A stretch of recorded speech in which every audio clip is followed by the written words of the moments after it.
السلام علیکم۔ آج ہمارے سامنے ایک دلچسپ آن لائن اشاعت کا تعارف ہے۔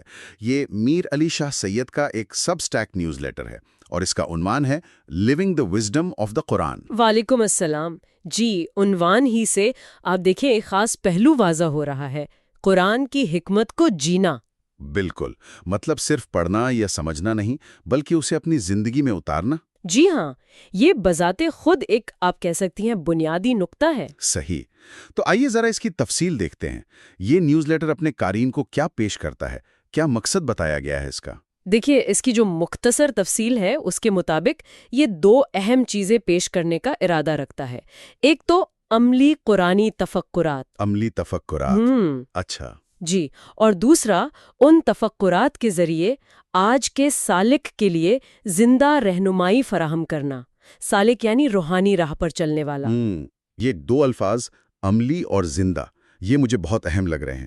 کیا اس کا مطلب یہ ہے کہ یہ صرف نظریاتی باتوں سے ہٹ کر ہے؟ جی بالکل۔ یعنی ایسی حکمت جو آج ابھی ہماری زندگیوں میں کام آ سکے؟ یقیناً، میرا خیال ہے آپ نے صحیح سمجھا۔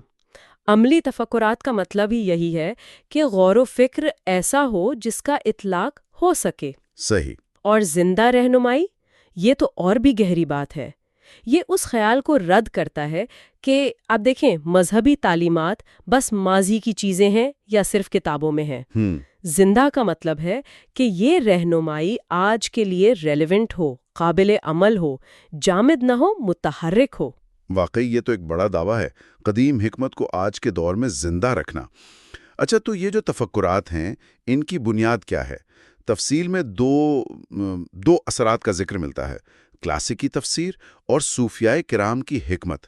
پہلے کلاسیکی تفسیر پر بات کرتے ہیں۔ جی ضرور۔ اس سے کیا مراد ہے اور یہ یہاں کیوں اہم ہے؟ دیکھیں، کلاسیکی تفسیر یعنی کلاسیکل تفسیر، اس سے عام طور پر مراد ہوتی ہے قرآن کی وہ شرحیں جو اسلام کے بالکل ابتدائی صدیوں میں لکھی گئیں۔ اچھا۔ جیسے صحابہ، تابعین کے زمانے کی، صحابہ کرام، تابعین، تبا تابعین، اور پھر بعد کے جو مستند مفسرین ہیں ان سب کی تشریحات۔ یہ وہ دور ہے جسے ہماری علمی روایت میں ایک بنیاد، ایک سند مانا جاتا ہے۔ تو اس کا ذکر کرنے کا مطلب یہ ہوا کہ یہ نیوز لیٹر مطلب اپنی طرف سے کوئی نئی بات نہیں کہہ رہا؟ نہیں، بلکہ یہ کہ اس کی جڑیں قرآن فہمی کی ایک مضبوط اور مستند علمی روایت میں ہیں۔ یعنی یہ صرف ذاتی خیالات نہیں ہوں گے بلکہ ایک تسلسل ہوگا، ایک گہرائی ہوگی ان میں، مواد کو ایک علمی وزن دینے کی کوشش۔ بالکل بالکل، یہ پڑھنے والے کو ایک طرح سے آپ کہہ لیں یقین دہانی ہے کہ جو خیالات پیش کیے جا رہے ہیں ان کی کوئی علمی بنیاد ہے۔ اس سے پتہ چلتا ہے کہ مصنف نے اس روایت کو پڑھا ہے، سمجھا ہے اور اس سے فائدہ اٹھا رہا ہے۔ صحیح، اس سے ایک سیاق و سباق ملتا ہے بات کو۔ جی، ایک علمی سند ملتی ہے جو شاید خالصتاً ذاتی تشریحات میں نہ ملے۔ ٹھیک ہے، یہ تو ہوئی علمی بنیاد۔ اب دوسرا پہلو دیکھتے ہیں، صوفیاء کرام کی حکمت، کلاسیکی تفسیر کے ساتھ اس کا ذکر۔ اس کی کیا معنی ہے؟ یہ دونوں مل کر کیا تصویر بنا رہے ہیں؟ یہ امتزاج بہت دلچسپ ہے۔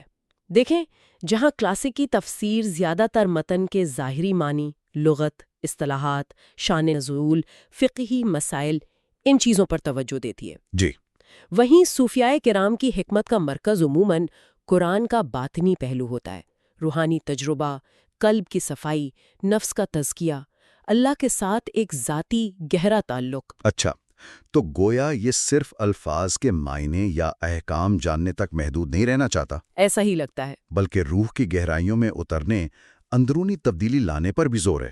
جی بالکل، صوفیانہ حکمت کو شامل کرنے کا مطلب ہی یہی ہے کہ یہ نیوز لیٹر قرآن کو صرف ایک قانونی یا علمی کتاب نہیں سمجھتا، بلکہ روحانی ترقی کا ذریعہ بھی سمجھتا ہے۔ جی، قلب و روح کی غذا کا ذریعہ بھی۔ تو یوں سمجھیں کہ کلاسیکی تفسیر علم کی پختگی دیتی ہے اور صوفیانہ حکمت اس علم کو ذاتی تجربے اور روحانی احساس میں بدلنے کا راستہ دکھاتی ہے۔ یہ تو بہت جامع نقطہ نظر لگتا ہے، علم اور عمل، ظاہر اور باطن، شریعت اور طریقت، سب کو ساتھ لے کر چلنے کی کوشش۔ جی ہاں۔ کیا اس میں کوئی چیلنج بھی ہو سکتا ہے؟ میرا مطلب ہے علمی سختی اور روحانی وجدان میں ہم آہنگی پیدا کرنا۔ یقیناً چیلنجز تو ہوتے ہیں. دیکھیں کلاسیکی تفسیر میں بھی مختلف مکاتب فکر ہیں، صوفیانہ روایات بھی بہت متنوع ہیں. صحیح. تو ان دونوں آپ کہہ لیں وسیع سمندروں سے موتی چننا اور پھر انہیں آج کے سالک کے لیے قابل عمل انداز میں پیش کرنا، یہ خود ایک بڑا کام ہے. توازن قائم رکھنا مشکل ہو سکتا ہے. جی، توازن، علمی دیانتداری اور ساتھ میں روحانی گہرائی کو بھی محفوظ رکھنا، یہ ایک نازک کام ہے. لیکن اگر یہ کامیابی سے ہو جائے تو نتیجہ بہت طاقتور ہو سکتا ہے. ایسی سمجھ جو دماغ کو بھی مطمئن کرے اور دل کو بھی روشن کرے. بالکل. یہاں ایک اور دلچسپ بات یہ نکلتی ہے کہ یہ کوشش قرآن کی حکمت کو پورے انسانی تجربے سے جوڑنے کی ہے. عقل، جذبات، روح، سب. شاید اسی لیے اس کا ہدف خاص طور پر سالک ہے. اس پر تھوڑی بات کرتے ہیں. یہ کہتا ہے کہ یہ آج کے سالک کے لیے ہے. سالک کون ہے اور آج کا ہونے سے کیا فرق پڑتا ہے؟ سالک یہ عربی لفظ ہے، مطلب ہے راستے پر چلنے والا. اچھا.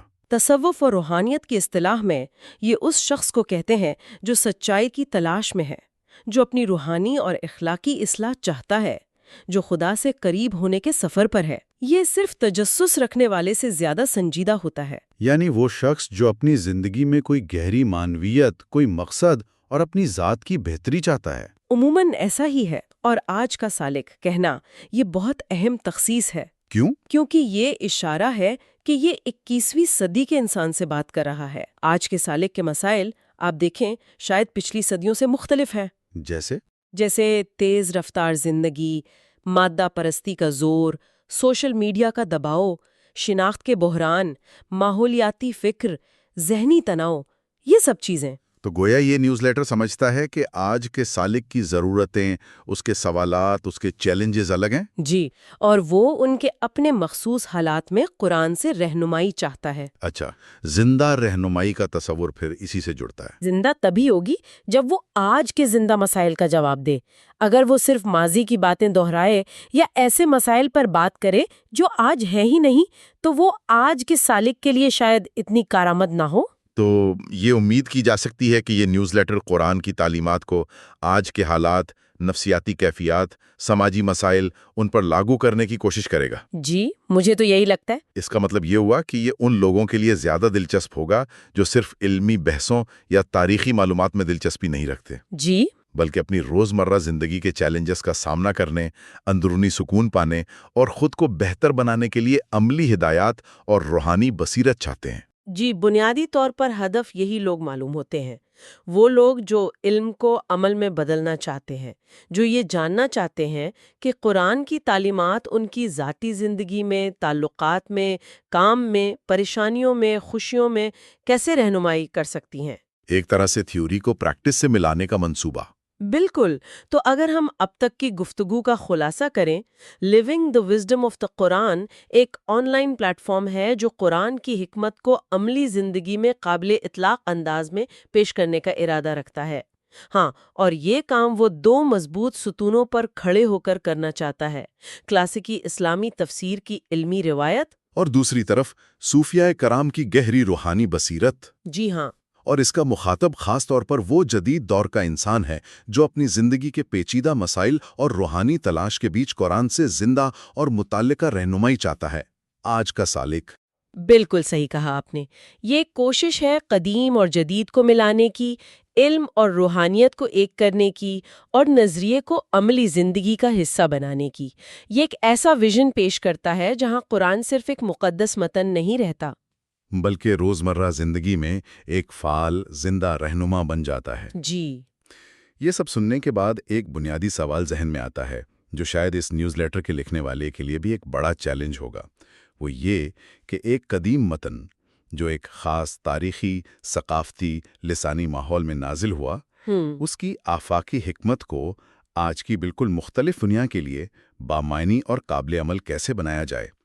یہ ترجمانی کا، یہ انٹرپریٹیشن کا عمل، یہ کتنا پیچیدہ ہوگا. یہ واقعی ایک آپ کہہ لیں کلیدی سوال ہے، بہت اہم سوال ہے، اور شاید یہی وہ نقطہ ہے جس پر ہم اپنے سننے والوں کو بھی غور و فکر کے لیے چھوڑ سکتے ہیں. ضرور. یہ سوچنے کی بات ہے کہ تاریخی اور روحانی متون میں جو لازوال حکمت ہے، اسے آج کے دور کے انفرادی اور اجتماعی مسائل پر، چاہے وہ ذہنی صحت کے چیلنجز ہوں، سماجی انصاف کے معاملات ہوں، ٹیکنالوجی کے اخلاقی پہلو ہوں، ان پر مؤثر طریقے سے لاگو کرنے کے لیے کس قسم کی گہری سمجھ، تخلیقی بصیرت اور شاید اجتہادی ہمت درکار ہوتی ہے۔ وہ کون سے اصول یا طریقے ہو سکتے ہیں جن کے ذریعے اس قدیم دانش کو آج کے سالک کے لیے حقیقی معنوں میں زندہ رہنمائی بنایا جا سکے، اور وہ بھی اس کی اصل روح کو مجروح کیے بغیر؟ یہ ایک مسلسل غور و فکر کا کام ہے۔